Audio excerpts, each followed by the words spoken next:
Nos prévisions récentes indiquent qu'il y aura une reprise progressive du pétrole et que les prix vont s'établir au-dessus de $50 le baril au quatrième trimestre. Shakil Beg, Thomson Reuters.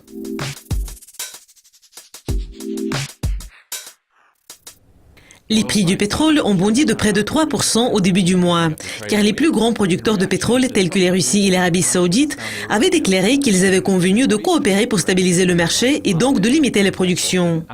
Croyez-vous que ce soit une nouvelle positive seulement à court terme? Nous sommes persuadés que cette nouvelle aura une influence à court terme.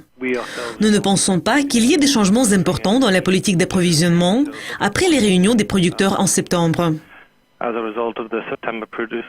Cependant, pour le moment, sur le marché, il y a un certain nombre de facteurs qui soutiennent le pétrole. Le dernier rapport sur l'emploi des États-Unis a été plus faible que prévu. Et il y a eu un grand nombre de déclarations des plus importants producteurs de pétrole avant les réunions.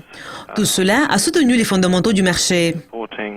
Même si nous sommes persuadés qu'il n'y aura pas de changements importants en termes de production, nos prévisions récentes indiquent qu'il y aura une reprise progressive du pétrole. Nous prévoyons que les prix vont s'établir au-dessus du niveau de $50 le baril au dernier trimestre de 2016. Et cette hausse éventuelle sera liée plutôt à l'affaiblissement naturel de l'offre des pays de l'OPEP et à une forte demande saisonnière après la fin de la saison de maintenance des raffineries. Comme vous l'avez déjà dit, les données sur l'emploi des États-Unis ont été plus faibles que prévu. Et les taux d'intérêt sont restés inchangés en septembre. Comme beaucoup ont prévu, la hausse des taux d'intérêt par la Fed aurait lieu plutôt en décembre. Donc les perspectives d'une hausse des taux changent toujours. Comment cela va influencer les prix du pétrole?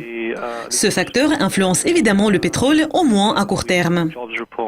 L'affaiblissement des données sur l'emploi enregistré au début du mois a entraîné une baisse du dollar, ce qui a contribué au renforcement des prix du pétrole.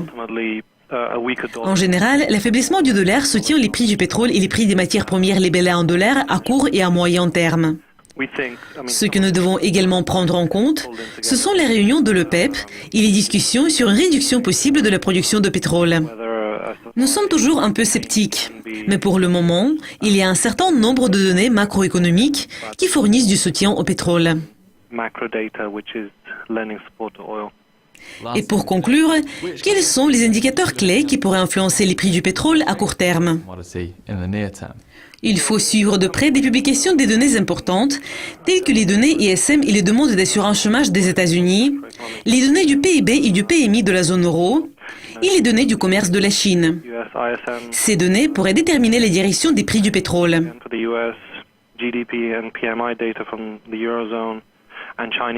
Il est à noter que toutes ces publications représentent des facteurs qui pourraient influencer les prix du pétrole au moins à court terme. En plus, le marché suit toujours de près les données sur les stocks de pétrole des États-Unis et de l'Europe pour comprendre s'il y aura des changements dans l'approvisionnement. Car actuellement, il y a une offre excédentaire sur le marché.